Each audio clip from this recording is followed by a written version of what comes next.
Zoroastrianism, Symbols and Values by Jacques, Guillemin. Chapter 1, Forms of Symbolization. Beginning with page 15.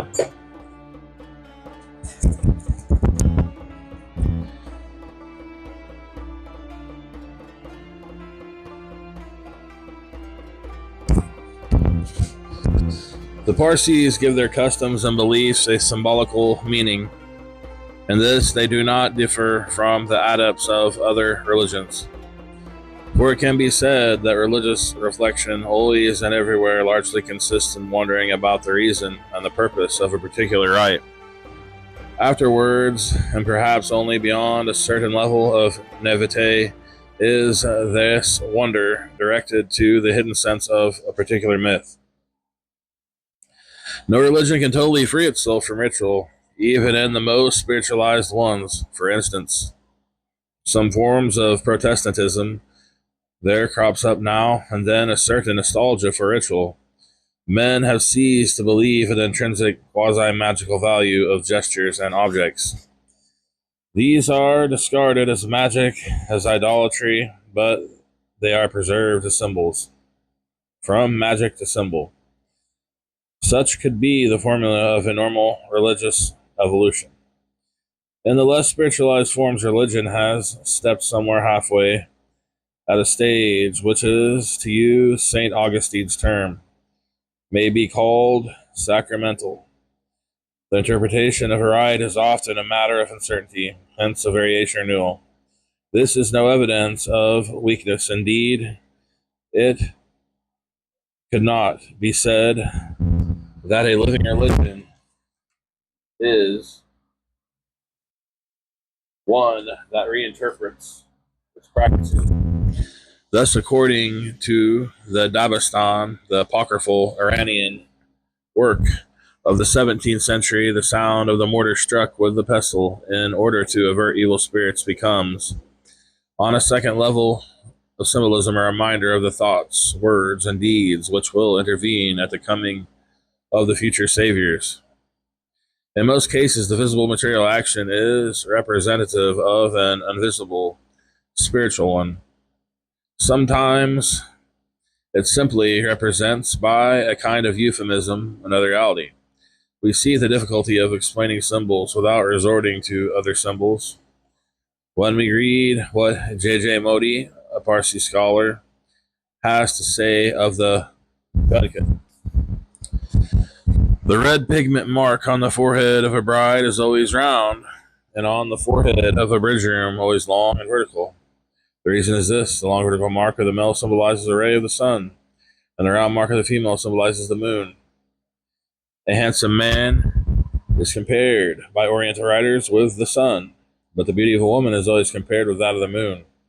The sun is always represented in ancient pictures as a round disk with shooting rays. Again, the sun, through its rays, is a fructifying agent, but the moon is represented as a conceiving agent. She absorbs rays of the sun. Just as the moon is a fructifying agent and the moon is a conceiving agent, so is man in his relation to women. Hence it is that the mark on the man's forehead is long and vertical like rays of the sun, and that on a woman's forehead round like the moon.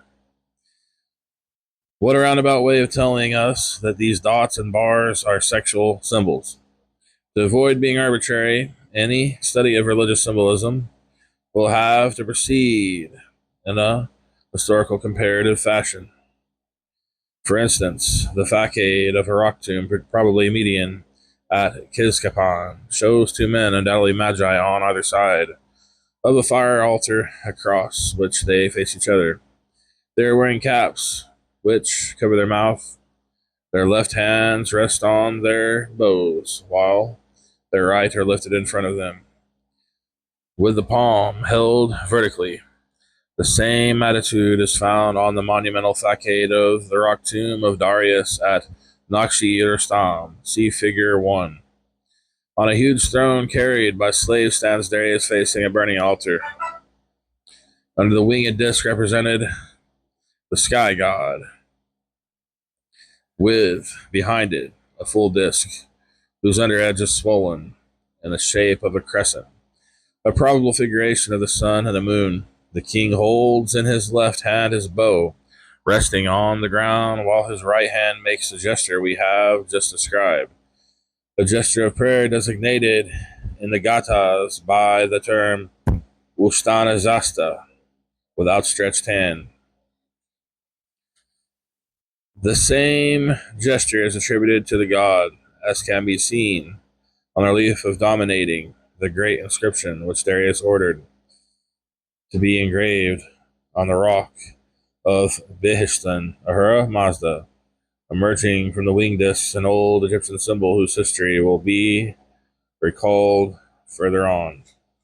Holds in his left hand the ring of power, whilst he raises his right hand with the palm held vertically. The identity of the gesture is enough to establish a link between the faithful one and his God. In the beliefs, the domain of symbolism tends to expand as critical reflection develops, for they can no more be accepted literally.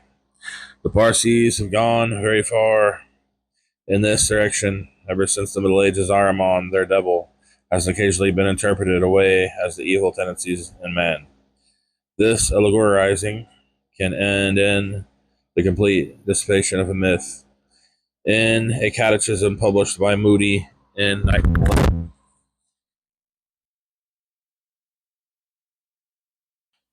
one would look in vain for the slightest trace of Ahriman. In our Western civilization, the method of allegorical interpretation has been in use since early antiquity, but it always had adversaries who warned against its successes.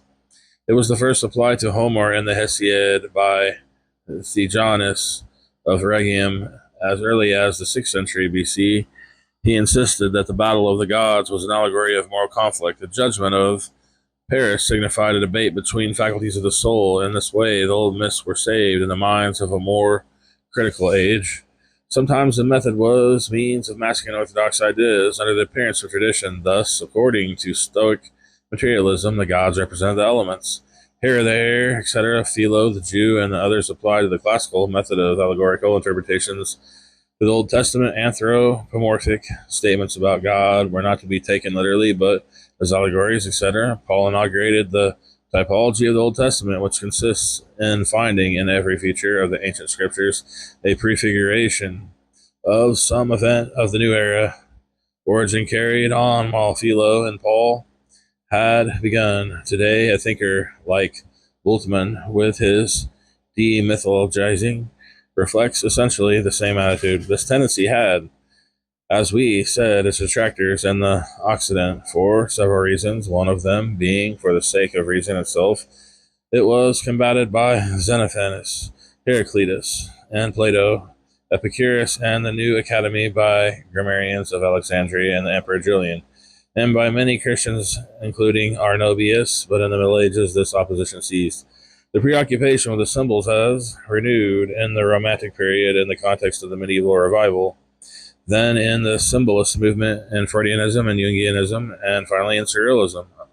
All these movements were characterized by an obsession with symbols. In Parsiism, there was never an explicit resistance to allegorism, and one of its modern high priests, Doster Khurshid S. Dabu, writes in the Message of Zarathustra, Bombay, 1956, that almost every belief is symbolic. For instance, some portions of the Avesta, if taken literally, would seem absurd. Mountains, rivers, similar topographical features do not refer to any physical occasions, but probably to some psychophysiological features, some psychic currents within the human body, brain, nerves, or some solar plexus or glands, etc. Such an exaggeration is conductive of mistrust, but one should be careful not to go to the other extreme and pretend all allegorical interpretations are advantageous.